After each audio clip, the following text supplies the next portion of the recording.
everybody. This is Alberto Kennedy, aka Grimoire. Excuse me, I have a bit of a cold. But I wanted to get this out, so I got my outline ready and I have my notes right here. This video segment is about how to read tarot cards.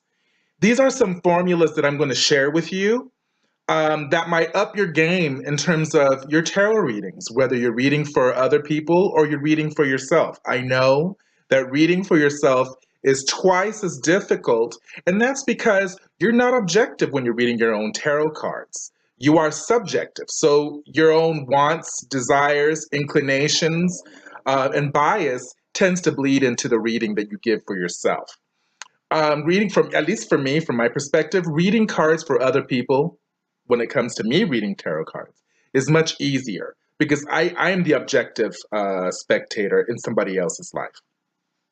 Okay, but this is going to give you some pointers on how to. Now, let me preface before I begin, and I have my notes here, is sharing my formulas for reading cards, your psychic and empathic and telepathic abilities will give you more info to go on, and I can't teach that because your abilities, your connection to your clients, or your connection to your own subject matter that you're reading cards for yourself, is subjective. So you will have a much more of an intimate understanding and connection via your abilities regarding the subject matter and how to implement your abilities in that reading.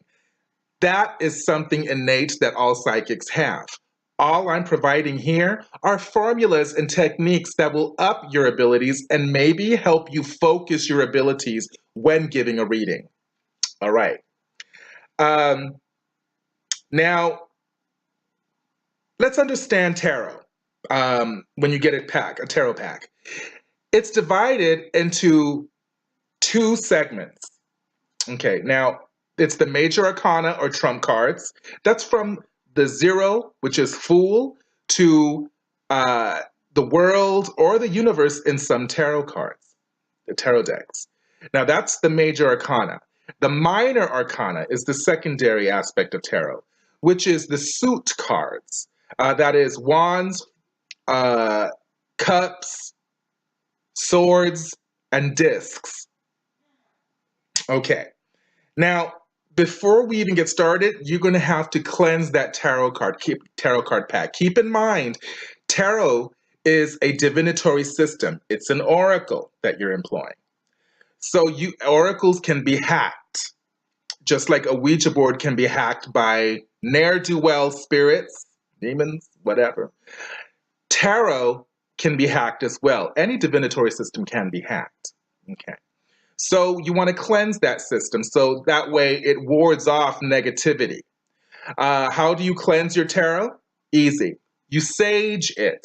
You smoke your tarot with sage. You can use Palo Santo. You can put holy water on your hands and just, touch your tarot pack and pray. Whatever works for you. But cleanse your tarot, banishing anything and all things negative from it, because that's your oracle system. That's nobody else's. Okay. Let me banish one old wives' tale or old witch's tale, whatever you want to call it, when they say you should only read tarot cards that are given to you. No, that's not true. You can purchase your own tarot pack and cleanse it and prepare it, consecrate it, and it's yours. So you don't have to wait till somebody gives you a reading or gives you a tarot pack. You can buy your own. Okay? Yes. Now, step 1, after you've consecrated and cleansed your tarot pack, you can familiarize yourself with your tarot cards. Read the definitions. The definitions will come for upright positions or upright, they call it upright, or dignified positions, which is the same thing, upright, dignified position, or the ill-dignified / reversed definitions when it's negative, positive or negative. Positive definitions, negative definitions. Dignified, ill-dignified, same diff, pick a term. Now, most importantly is to establish a rapport with your tarot. Now, how do you do that, right? How do you establish a rapport with your tarot? Easy, I'm gonna tell you right now. All you do is, one for one, you look at each card. You read the definition, the positive or upright definition, and the negative or the reverse definition. And then You think about a memory, you call up a memory that you have that reflects the card or the definition of that card. Now, what you're doing, you're establishing a psychological attribution and an emotional attribution to that card. So what you're doing, as we all know, psychokinetic energy is contingent on psychological association and emotional association, or psychological energy and emotional energy. Your thought and your heart, your feelings. Focus that on the card.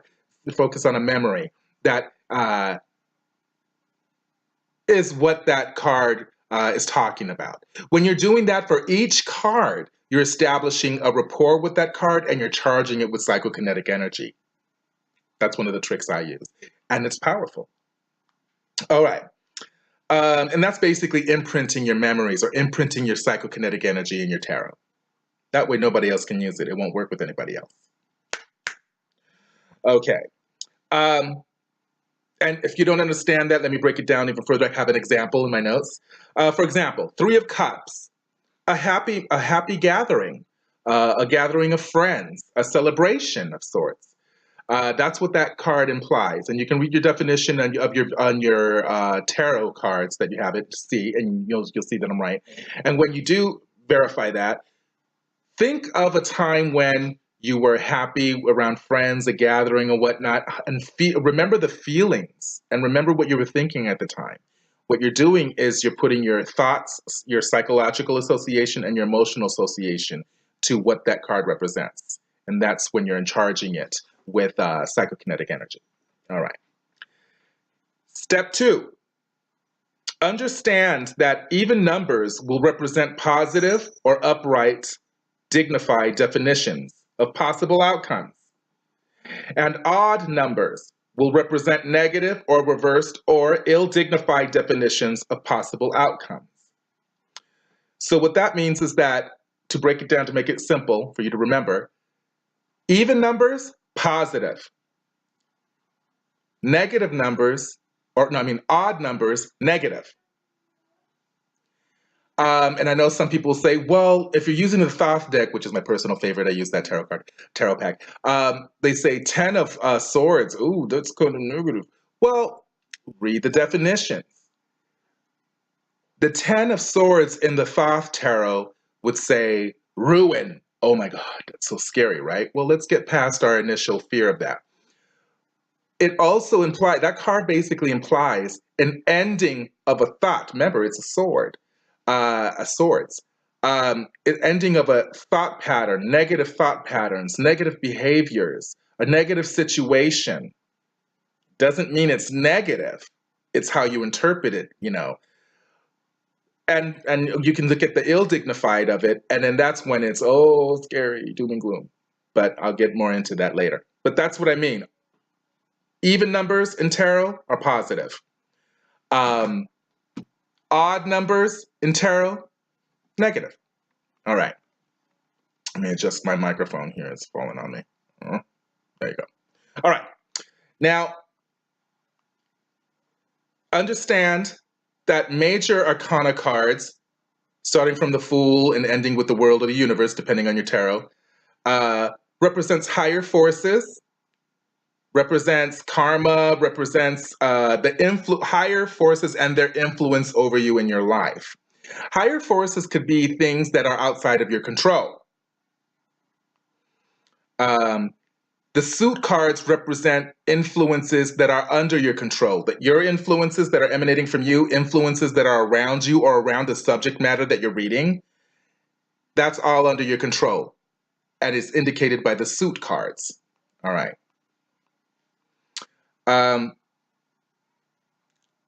Formula number 2. Keep in mind, wands are, the suit cards have elements. Wands are fire, actions, reactions, will, intent. Cups equals water. Emotions, emotions, emotional matters, matters of the heart, relationships, and friendships. Swords, air, thoughts, the mind, hopes, ideas, and social, scholastic, or professional endeavors. Discs, money, work, harvest, periods or fallow periods, and manifestation or results from actions taken. They also have zodiac attributions. Wands, Mars. Let's just go there, Mars. Cups, Venus. Swords, Mercury. Discs, Earth. That's a simple one. Now, what are the planetary or zodiac connotations about? Well, let me break that down. Mars, war, action, violence, quarrel, all of things of that nature that fall under the purview of fire. Mars for wands. Venus for cups, because cups usually deal with the emotional realm, feelings, love or lack thereof, and the emotional spectrum and emotional influences. Swords, ruled by the planet Mercury, and Mercury, travel, swiftness, words, commerce.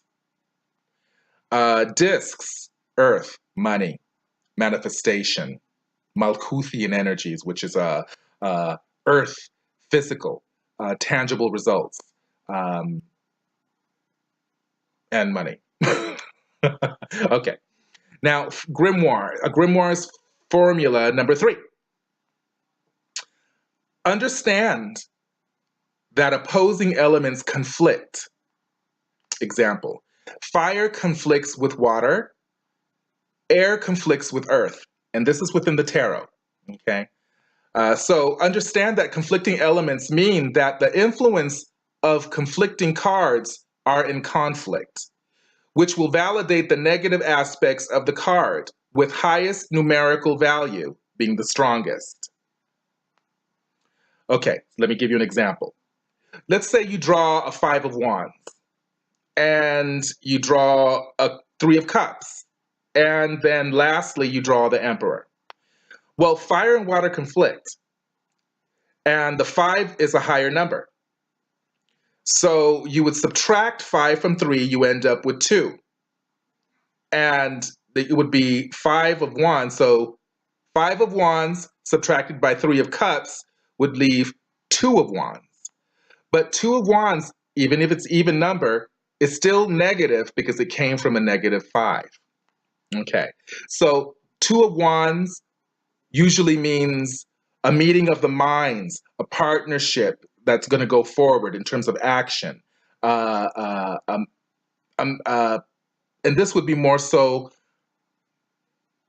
2 people getting ready to do something. So a partnership of some sort, dominance, balance as well of energy, because wands, fire, Mars, energy.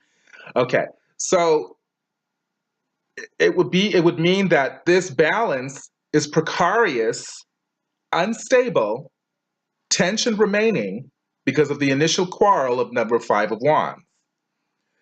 And the emperor, let's not forget the emperor, because it was 5 of wands, 3 of cups, and the emperor. The emperor would mean that you would come out of that in control of the situation, and you would be the leading force in whatever partnership that will manifest. And remember, we're reading 5 of wands, 3 of cups, and the emperor, which is a major arcana card. All right, that's how you would use that formula. You can use that formula all over the map in terms of working with tarot, okay?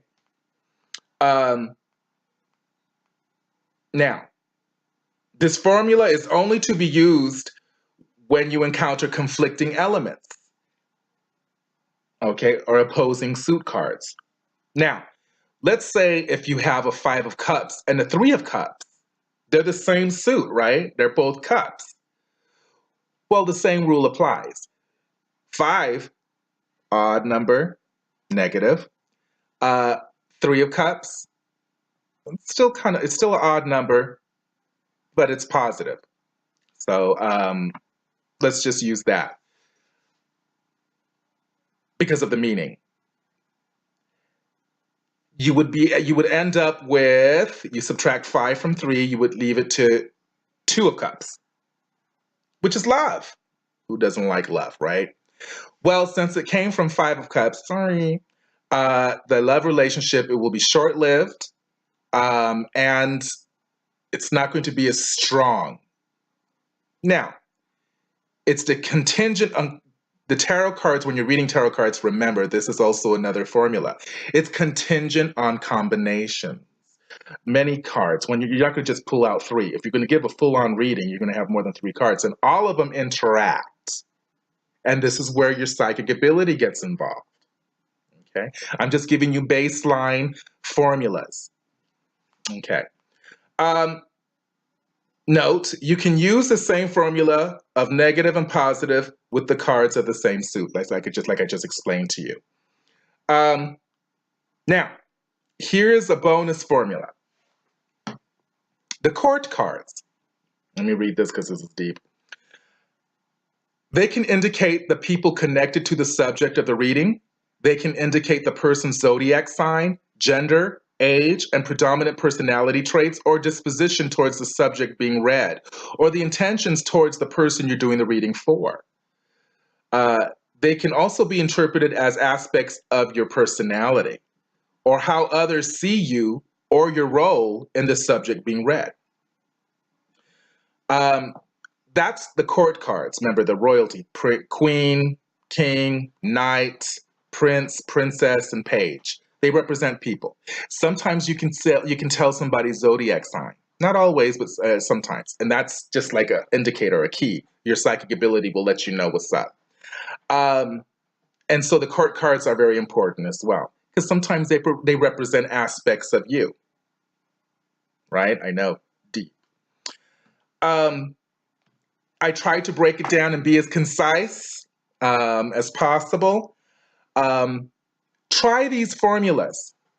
Look over this video again and again. Take notes because you'll need them when you're first starting, or when you want to up your game when you're reading your own tarot or reading tarot for other people. When I read tarot for other people, like I said, I use a combination of things. I use the symbols of the cards. I use these formulas. I use, well, I hate saying use. Oh, that sounds so bad. I work with. Thank you. I work with the symbols of the cards. I work with the numbers, the numerical values, the formulas. I work with the dead. I work with my own spirits and elementals that help me out when I'm asking for more knowledge. I tap into the Akashic records. I go all out so I can get the most info possible to help the person that I'm reading the cards for, because that's what you're really trying to do when you're reading tarot. Reading tarot is not an exact science. It's not even a science. Let's just be real. It's not. But it's an oracle. So there's certain things that happen when you're reading a tarot, when reading tarot cards for others. I've been known when I'm reading tarot cards, I'm reading somebody, and all of a sudden I'm saying, this person's not alive. Okay, so this person is affecting you, and this person's not even alive. Okay, so then I know what's going on. I know there's a spiritual or a paranormal phenomenon going on around the person. I can read cards and I can see what type of energy is around the person, or what types of energy are around people close to the person that's affecting the person I'm reading the tarot card for. So there's so many things you can find out with tarot readings. I love tarot readings. I love reading my own tarot. It's a bit difficult reading your own cards, let me just tell you, because you're not objective and your own bias tends to get in the way. But reading your own cards teaches you to keep your ego in check. It teaches you to chill your biases and read the cards as they lay, you know? And that's really important. And it's a good practice to get yourself in check. I hope these formulas and what I tried to give you guys made sense. If you have questions, you know I always respond timely. And I'm just trying to bring light to dark places. I hope I'm helping you with this, how to read tarot. And again, these formulas work for me, and they have worked 20 years plus, ongoing. I hope they serve you well. Even for the most seasoned, I'm sure these formulas may help you. You probably already employ them in some way, shape, or form. Um, I'm just trying to help people who are beginning and people who are adept, people who are learned. Because no matter how much you know, you can always learn more. Keep that ego in check. All right. Like I said, if you have questions, let me know. Thank you for looking at my videos, and thank you for taking this journey with me. I don't know how many, I think I've done almost 40 videos, and I'm developing a following, and I'm really, really grateful for that. Okay, so like my video, and I'll get back with you soon. Okay, bye.